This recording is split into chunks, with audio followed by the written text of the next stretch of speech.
If you ever need to use me in 6 degrees of separation, Rachel Dratch and I both worked for Blockbuster. Music. Of course, she sold out and started doing their commercials, while I did a deep dive in Navy and khaki. In it, I played a retail floor associate whose main job was to keep my coworker, Sarah Staub, from innocently playing Liz Phair albums on the store intercom. And you fuck like a volcano and you're everything to Empire Records or High Fidelity, Blockbuster music was not. But like any job in retail, it exposed you to a lot of kooks. Like there was this kid who we caught shoplifting after he'd filled out a job application with his real contact information.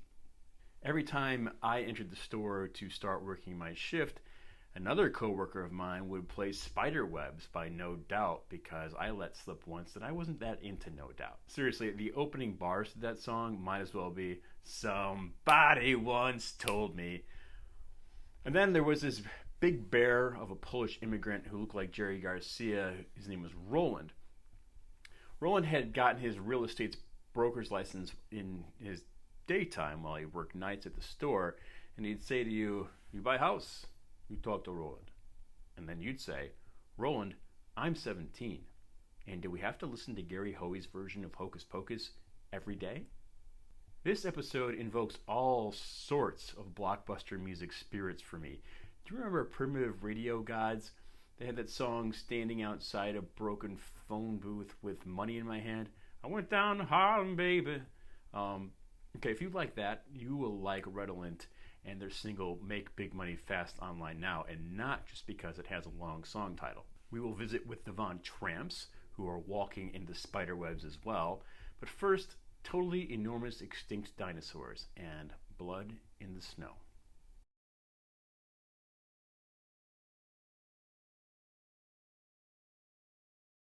I've never been in an avalanche, but I hear they can be pretty tough customers. There was a movie a couple years ago, Force Majeure, about a family that visits a Swiss ski resort, and they are sitting at, I think, a mountainside restaurant when an avalanche occurs. They survive, but the whole movie deals with the fallout of the father's actions that day, which was to push everyone out of the way so he could save himself. An avalanche is what I think of when I hear Blood in the Snow. Those reverberating synth chords, the grave tone, the song title helps. It turns out I ain't far off. Totally Enormous Extinct Dinosaurs, or TEED for short, is the DJ name for producer Orlando Higginbottom. No relation. He wrote the song about impending ecological disasters and the wisdom of bringing a child into such a world. You know, a world that sells a blank greeting card for $4.69.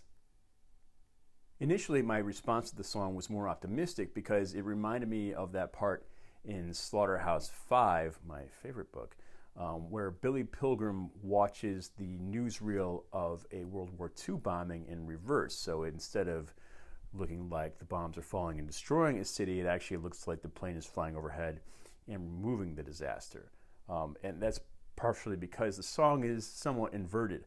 It's more stressful at the beginning and then kind of mellows out. The music video, for what it's worth, is mostly nature scenes of mountains that are covered in snow, avalanches, but it pits these sites as very foreboding, like this is not going to last.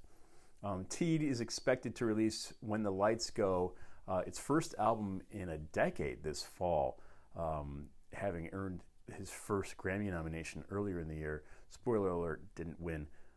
There's an 11-date world tour scheduled this fall, which I believe includes Chicago. Check it out. Links are below.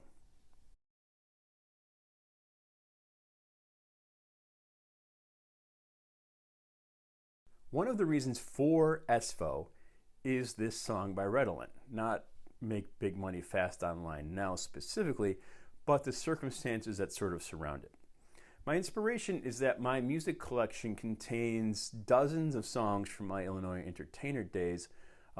Promotion firms like Team Claremont and Planetary Group would literally send 5 to 10 CDs per week often with very little biography. Team Claremont was notorious for this 3-inch by 1.5-inch sticker on the jewel case of every CD they sent that had a little paragraph of biography about the artist in like 4-point font. And for most of these artists, these albums or EPs were their first and last official release. However, there's songs from these bands like Frontier Index, Bart and Carol. There's a twee Japanese artist named Caroline. They've all made songs that are still in my main rotation. 20 years on, I hear these songs, and I may be the only person still listening to these bands, but that's fine. They're great songs. That's all that matters to me.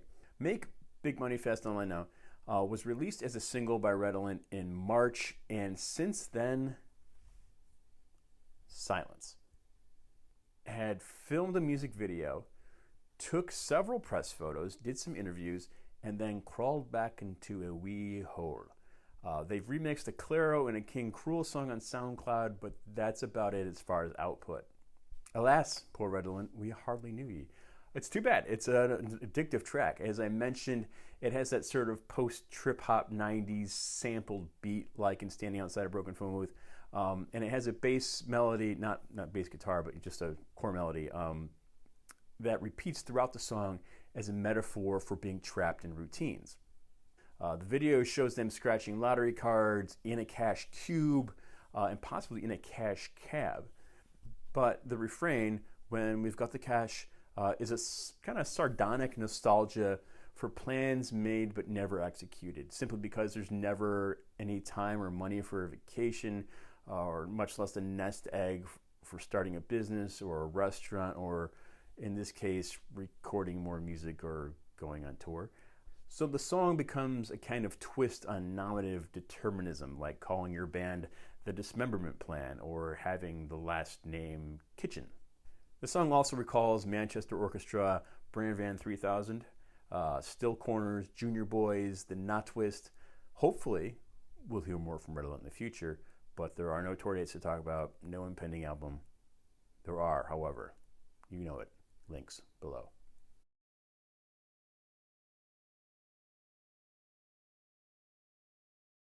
I have had a running battle with ska punk since I was in high school, hence my lack of appreciation for No Doubt. My freshman year in college, I actually wrote a parody of Don't Speak called Don't Squeeze. You and me, we used to beat each other with whips and chains and leather. We love pain. Operation Ivy, the Boss Tones, the Blue Meanies, remember them? I mean, you can keep the lot. This guy at my high school, Wally, had the whole getup, the pork pie hat, the patent two-tone shoes, suspenders. He wasn't even in a band. He wasn't even like the dancer in the Boss Tones sort of in a band. The Von Tramps and Lo Mein, however, I don't know. It's like getting a hickey. You don't want anyone to know, but I want everyone to hear it at the same time. The VCs don't always get their nails did, but when they do, they go to ska nails. The Minnesota-based band remembers No Doubt the way I think many of the band's fans will, as a pop band who happened to come up from the ska scene. Lo Mein begins with a fat bass line. It's punctuated by a brass melody, but it's the chorus where the song takes off. The song becomes like a Ronettes, Petula Clark, post-Elvis, pre-Beatles pop smash. It's irresistible with its whoa-oh-ohs. The song is available on the album Go, which was released earlier this year on S-Bam Records. They opened for the Toasters, I think, this week in Minneapolis. And the music video is like Michael Jackson's Leave It Alone or Smashing Pumpkins' Tonight Tonight. Maybe it's the Zeppelin. But it's like collage art. It's a fun watch, and it goes with the song perfectly. Anyway, thanks for watching. Like, subscribe, leave a message, and I'll call you back. The t-shirt was supplied by Sly Fox Brewing out in Pennsylvania. Thank you guys. Appreciate it. And see you next time.